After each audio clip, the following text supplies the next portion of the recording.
Erwin, sir, na parang minamadali daw po ninyo yung pag-tackle doon sa motion dahil nga daw po may mga ilang senador sa majority yung kakasuhan at possible makukulong din po. Yun ang kanyang iniisip. Yun ang iniisip niya. Pero Kaya ba ayaw niya ring madaliin namin? Dahil gusto niyang may makulong. Ganun ba? Because that argument can cut both ways.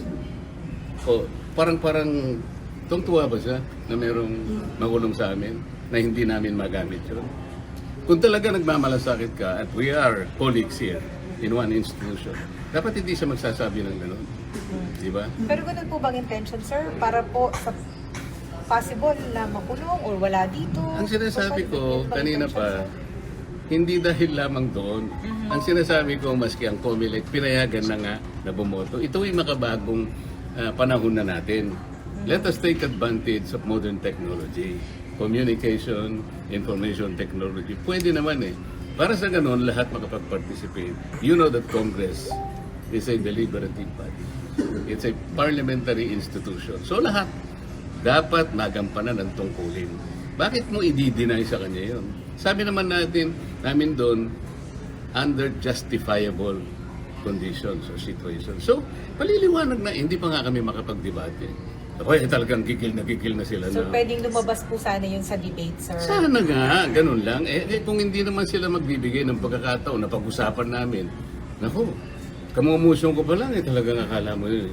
Parang meron silang piniprevent na may. Sila pala yung, ang iisipan pala nila, ganun eh. Kami wala kaming iniisip na ganun. Pero sir, kung sakali, justifiable reason po ba para sa virtual attendance sa session Tsaka na natin pag-usapan niya kung mag-a-apply nga doon sa debate namin. Pag-uusapan pa namin yung motion eh. Pero sen, originally po ba nakaschedule na pag-usapan po yan today? Ma'am, alam mo yun, May 11 pa kung natatandaan yun. Yung mga marami sa inyo nandun.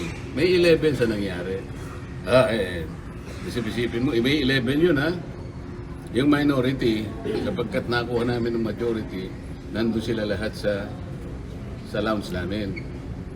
So ako naman, kinukumusta ko naman sila. Saan napunta itong mga kasama ko? Nakita ko. Nagbiro pa nga ako eh. Mga bossing, mukha kayong malagihay lahat. Ba't ang pupula ng... Alam niya na ibig ko sabihin. Kaya kamusap ko nila. At nung i-propose ko yun, isip-isipin mo kahit na mapupula, biglang dito magbukagat. Talagang binabantayan na parang bang is there something spectacular? Yun ang problema. Bakit parang napaka-special sa inyo?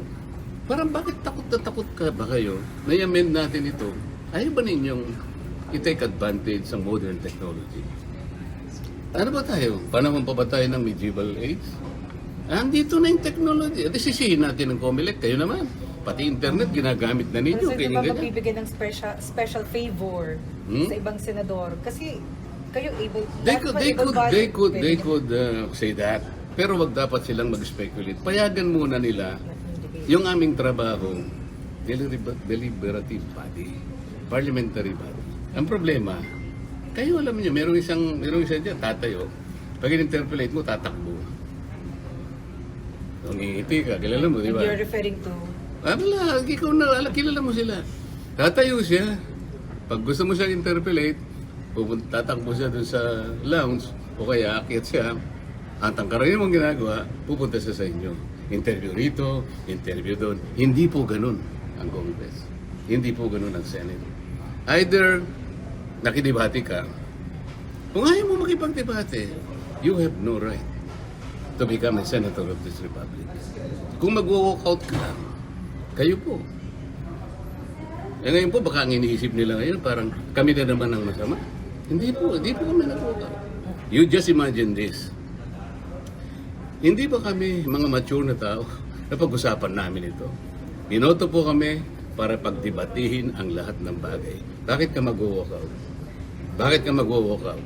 Yung mandato bang binigay sa iyo ng bayan, hindi importante sa iyo. Natatakot ka bang makipag-debate? Yun ang problema nila eh. Kami po hindi kami yung gumagawa. Hindi kami nag-uumpisa nito. So they just walk out and then they question the quorum. What do you think? Pero sir, your comment No, what do you think? Your comment Teka dun muna. They walk out and somebody was left to just move to adjourn. What do you think? Dahil wala pong quorum. Sila nga nagbigay ng condition pa mawala ang quorum. So, plano nila yun eh. So what do you think? Sir, what do you think, sir? Kasi kayo ang magboboto. Pati kayo ako naman, siyempre, kailangan naman magtanong naman ako sa inyo. Hindi naman ko palagi Hindi lang. namin pwede ikaw ang sarili namin. Yeah. Kayo No, po yung report namin sa report I am not namin. asking you as a reporter, Opo. but a patriotic citizen of this republic. Lahat tayo kasama rito. Gusto ko makita nyo yung distinction.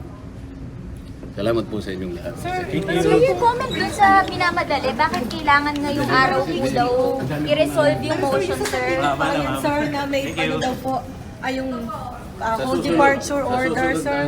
Susunod na yan, boss. Opo. Pagbibigyan ko kayo. Pero sir, yung whole departure order po ng ombudsman. Pagbibigyan ko kayo sa susunod. Ano lang ito kasi medyo important. Thank you, sir.